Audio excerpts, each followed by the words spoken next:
With this project, I wanted to challenge myself by combining elegance with a rudimentary style or expression. So in my design, I went for an elegant form with a naive art style among certain elements. That's elements that have a simple and a primitive feel to them.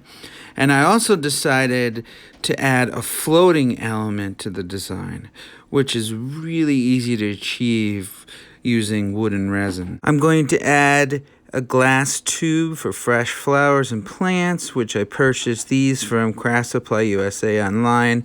I also decided to frame the floating element in the curves.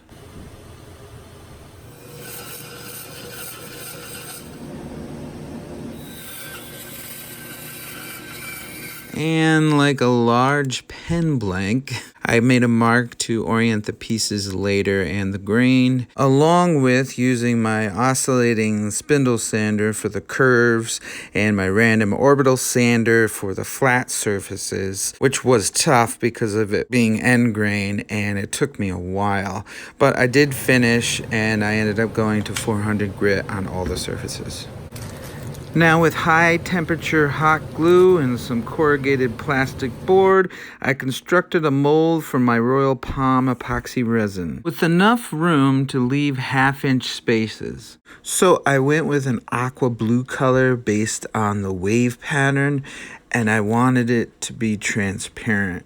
I used a pipette so I can repeat the color if I needed to make more resin later. I finished with 7 drops of alcohol-based wood dye for 4 ounces of resin. And I'm glad I did it this way because I did need another 4-ounce batch of resin. I also added some scrap wood to raise up the mold because the hot glue was lumpy on the bottom and it kept the resin flush. 48 hours later, I cleaned up the blank and then framed the pattern with a double layer of teak veneer wood. I used Type Bond 3 wood glue if you're interested. No reason why, you can use any other type of wood glue. I just recommend nothing that expands. And then I let the piece cure for 24 hours.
After truing up my blank, I switched to my square carbide cutter and a 1-inch skew chisel to make a dovetail tenon on the bottom of the vase for my four-jaw scroll chuck later on.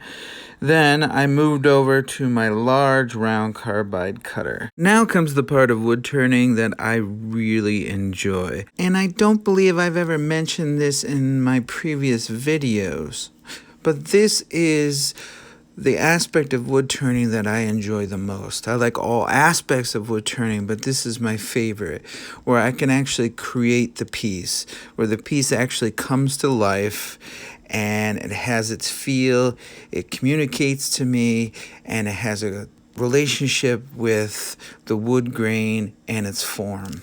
And this is also the time where the piece can say to me, hey, start over, this just isn't working. Well, moving on from the artsy stuff, I used a friction polish and it came out pretty well. I used 3 coats and there's no wax in this friction polish.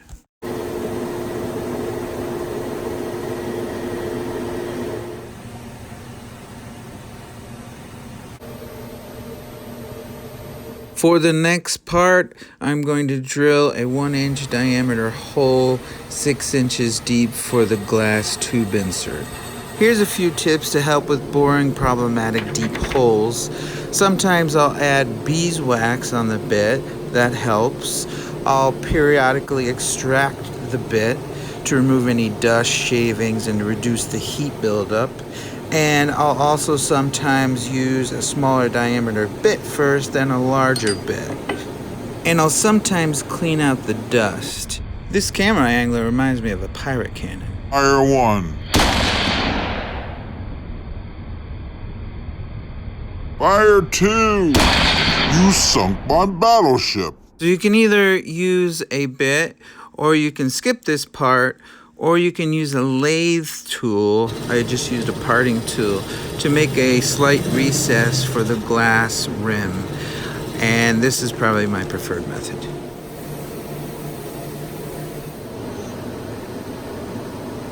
Now I mounted the vase between centers, and with a thin parting tool, 1/8 inch, I worked on removing the tenon. I finished the rest of the base off the lathe.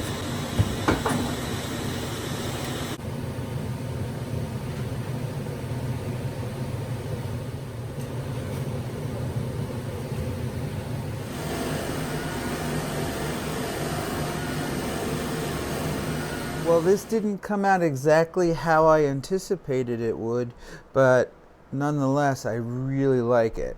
I like everything about it. I love the casting, I love the resin came out, I love the color of blue. It's a nice turquoise. You might not be able to see it in the camera. It's a little darker, but it does have a little bit of a green in it. And the teak veneer came out really great. It actually looks a little bit gold, like striping. A nice frame, and the shape is great, although it does kind of look like a cannon. I don't believe I mentioned this earlier in the video, but the finish on here does have linseed oil in it, and I'll let that cure for about 2 or 3 more weeks before putting this vase into use or selling it. I did put a couple of coats of Renaissance wax over this that you saw me buffing earlier. Also, I did try putting this in front of a window and having some sunlight hit it a little, and the blue just looked really, really neat. So as always, I hope you enjoyed this show.